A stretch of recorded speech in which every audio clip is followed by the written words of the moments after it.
Well, as you can see, the lesson in this video is all about applying Gauss's law, but I want to backtrack a little bit to provide context for exactly why and when we use Gauss's law. So here's a situation: we're given a charge of 7 nanocoulombs, and this 7 nanocoulomb charge sits at the origin of the xy axis, and we're asked to find what's the initial acceleration of this charge q. Okay, well, if we could find the force, then it'd be easy to find the acceleration, right? F equals QE. So we would multiply 7 times 10 to the negative 9th coulombs times some number of newtons per coulomb. So that's the real challenge here, is to try to figure out what is the electric field at that point. Oh, and gosh, if we want to get the acceleration, then acceleration is force divided by mass. So let's say the mass of this charge is equal to 2 milligrams. It's just an easy step from there to take whatever the force comes out to in newtons and divide it by 2 times 10 to the negative 6th kilograms. And then we'll have some acceleration in meters per second squared.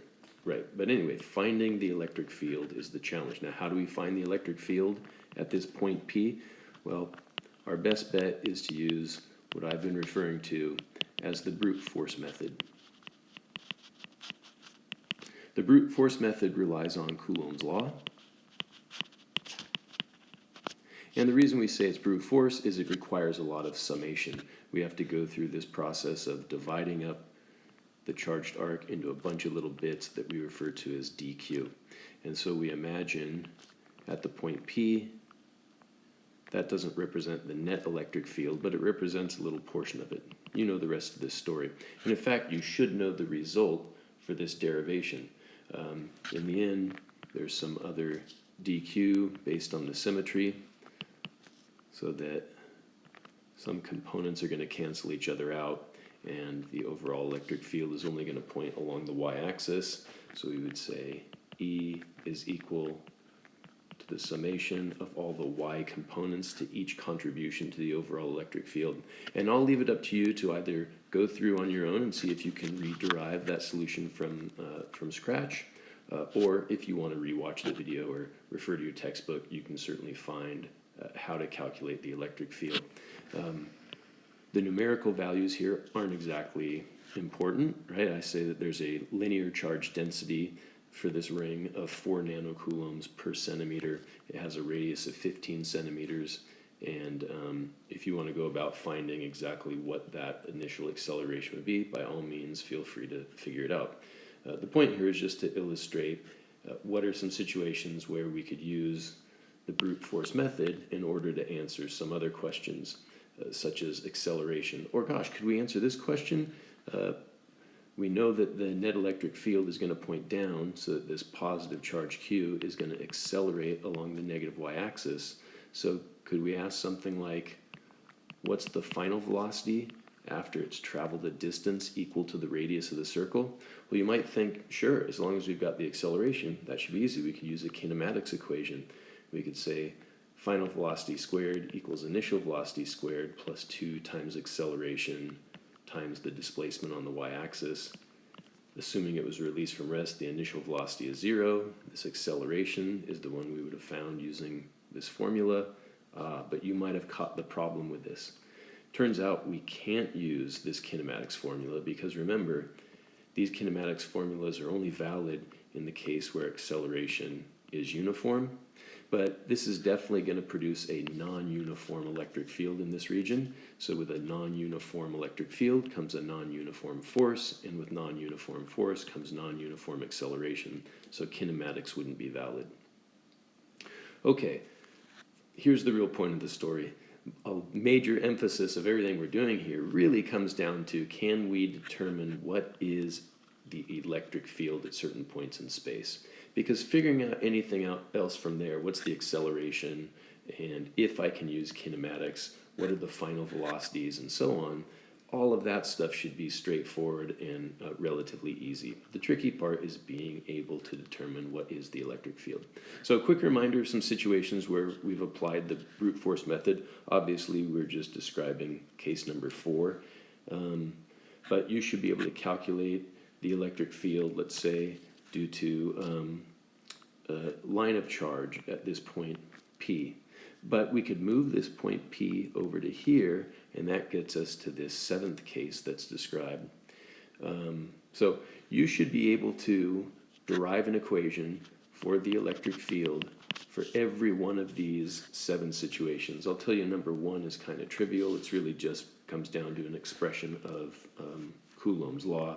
If we have a charge Q at the origin and some point P that's a distance r away from there, then we know the electric field at this point is just kq over r squared, or we could say E equals 1 over 4 pi epsilon naught q over r squared. Another one that's trivial is case number 3. Because of the symmetry, if the point is at the center of a ring of charge, then the electric field equals 0. But for all of the other situations, case 2, 4, 5, 6, and 7, we apply the brute force method. However, we have another alternative. For some of these, we could get away with using Gauss's law. And here are the situations where Gauss's law would work. In case 6, in case 7, and, well, I suppose we can verify Coulomb's law in case number 1 using Gauss's law. Okay, the rest of them, there's not an appropriate symmetry to make Gauss's law really practical. So let's start with the simplest, case number 1. So let's just say we have a singular point charge as opposed to a distribution of charge across some geometric shape. And this charge just has a magnitude of Q. And we want to find the electric field at this point P. The distance to that point is r. Well, we have to choose some appropriate Gaussian surface. So it's probably helpful before you draw your Gaussian surface to try to picture what you think the electric field lines look like. Well, this isn't so much of what we think. We know what the electric field lines look like coming out of a positive charge. They radiate outward in all directions.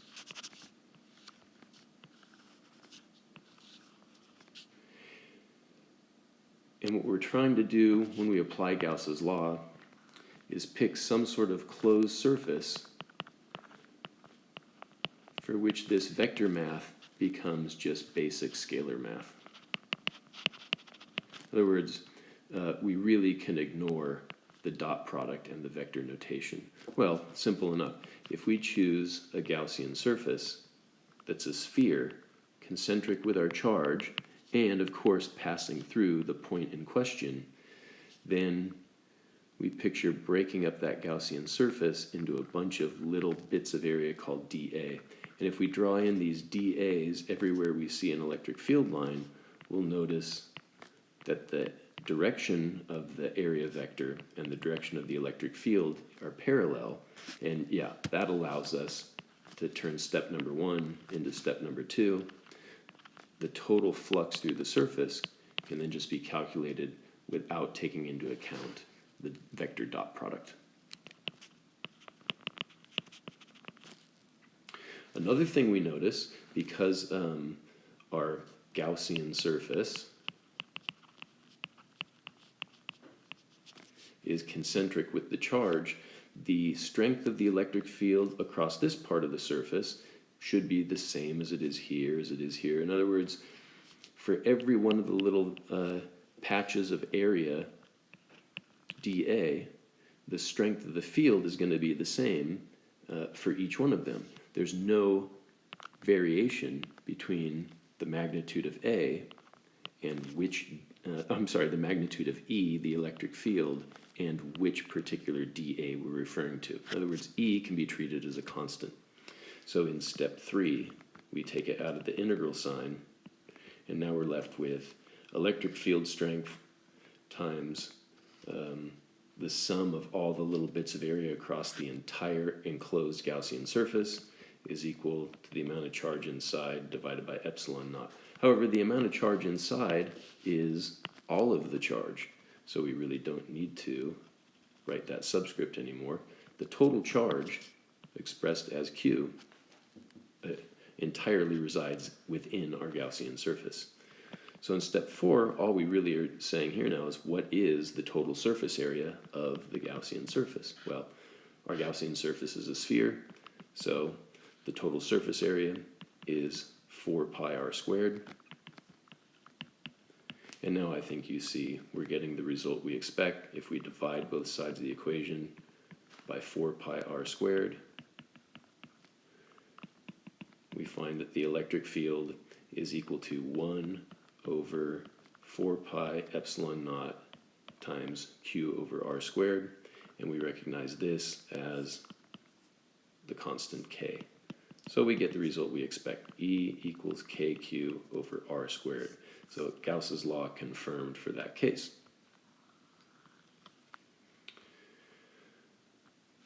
If we want to know what's the electric field at point P for a line of charge that has a charge density lambda, remember that's the number of coulombs per meter, it could be millicoulombs per centimeter, it could be microcoulombs per millimeter. Anyway, it's charge per unit length, right? It's a form of density, not a volumetric density, but a linear density.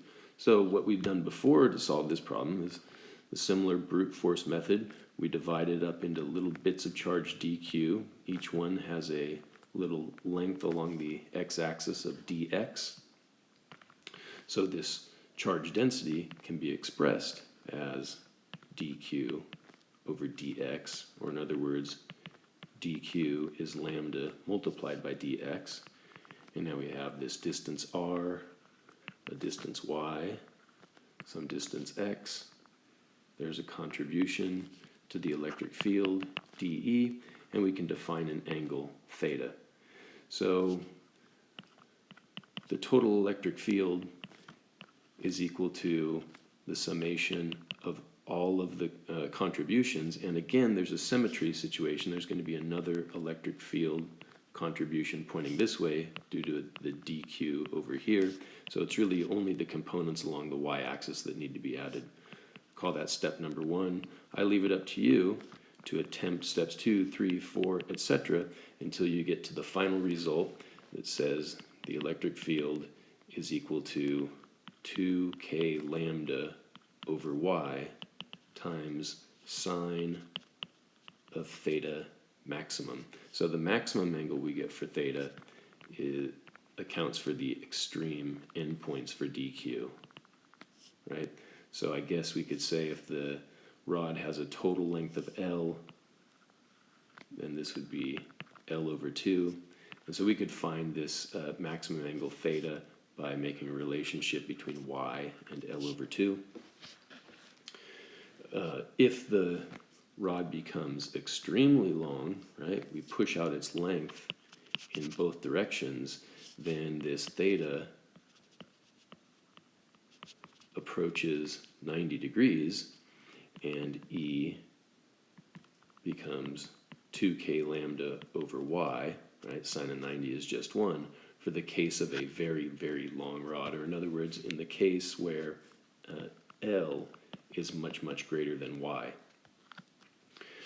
It's a lot of steps you're going to have to go through to end up with this final answer. So I want to show you that Gauss's law provides a simpler way, a way to save you from doing so many steps. So we'll draw this point P, and maybe in this case, instead of calling it y, we can change the variable. A variable by any other name would smell as sweet. Shakespeare would agree. So what we need to do is picture what the electric field lines look like. Always a good first step before jumping into the mathematics of Gauss's law. So the electric field is going to radiate outward. Now this is really not a two-dimensional situation, right? We can see x and we can see y, but of course there's some z-axis coming out of the page or out of the screen. So if we were to picture what somebody would see looking down the axis of this charged rod, these electric field lines I'm drawing radiate outward in all directions in the YZ plane. We're seeing the view in the XY plane. Okay, but as we get toward the ends, these electric field lines are going to curve away. And in fact, as we get farther afield, even this line is going to start to curve. This one will curve a little bit as well. Very, very far from this rod, all the field lines need to line up with the center of the rod. So we have to be careful about the Gaussian surface we choose. We want to take advantage of any symmetry that we can. So you might guess that an appropriate shape Gaussian surface would just be a larger cylinder that surrounds the charged one. I might have drawn that a little too big. Passing through the point in question. That's pretty good. That's almost right, except there's a problem right here. This electric field line is pointing at a bit of an angle relative to the vector dA, but we don't want any angle between the electric field and our area vectors. We want the math to be easier. So there's a workaround.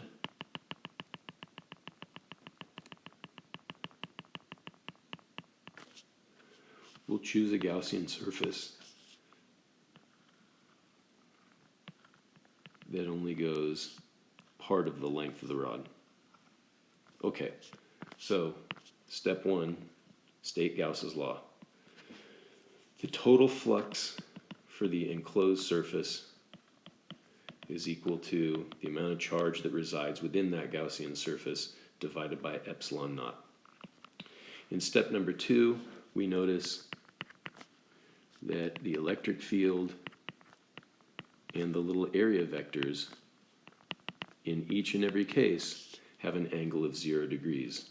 So this becomes EdA equals Qn over epsilon naught. In case number 3, we compare how strong is the electric field at point A compared to the strength of the electric field at point B compared to point C. And well, at every point it seems to be the electric field is the same, so it's a constant. We can pull it out of the integral. So E times the integral of dA is equal to Qn over epsilon naught.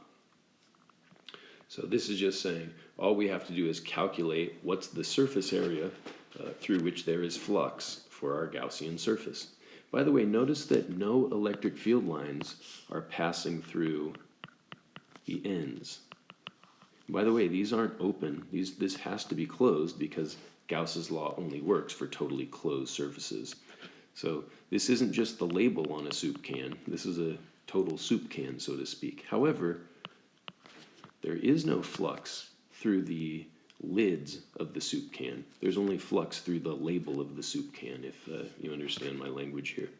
So let's imagine cutting along this line and peeling off the label. If we say that the rod has a length of capital L, then we'll say our Gaussian surface has a length of lowercase l. Okay, 2 different lengths to consider here. Well, the circumference is 2 pi r. So when we unfold this soup can label that we've cut, it has a width of L, or length of L, and a width of 2 pi r. So it has an area of 2 pi r times L. So that gets us to step 4.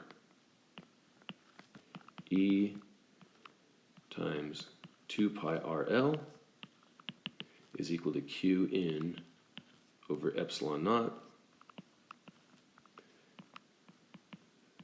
So E is equal to 1 over 2 pi epsilon naught times times Q in over L divided by R. Well, if this was 1 over 4 pi epsilon naught, we would have called it K, but I suppose we can say this is the same thing as 2 over 4 pi epsilon naught, right? Which should be equal to then 2K. So this is 2K Q in over L divided by R. But what is Q in over L? So there's some symbol capital Q that represents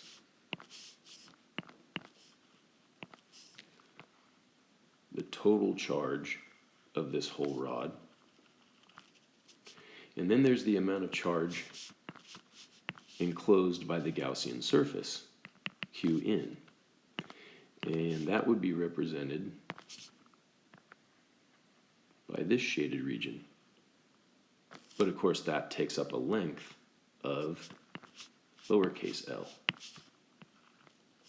Oh, so whether we divide capital Q by capital L or Q in by lowercase l, in both cases we are calculating the ratio of coulombs per meter or centimeter.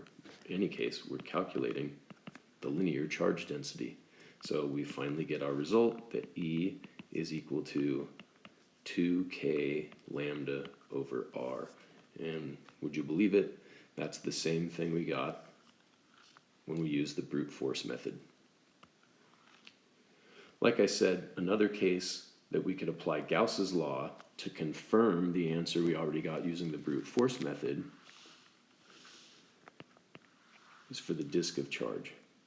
There's a lot of effort to find what's the electric field at this point P for a charged disk. Now we think of a charged disk as being made of a bunch of concentric charge rings, each ring with a little bit of the overall amount of charge. And so from the brute force method we get a result. However, we should be able to use Gauss's law in this case, but in a somewhat limited way. We probably couldn't use Gauss's law for this example unless we pushed the point P closer in. Gauss's law will only work as long as R is much, much less than capital R, right? So we'll say capital R represents the radius of the charged disk. R represents the distance to the point at which we're trying to find the electric field. And as long as this is the case, there is a particular shaped Gaussian surface that makes the math a whole lot easier. For now, I'll see if you can figure that out. If not, in my next video, I'll show you how we can use Gauss's law for that example. Hey, as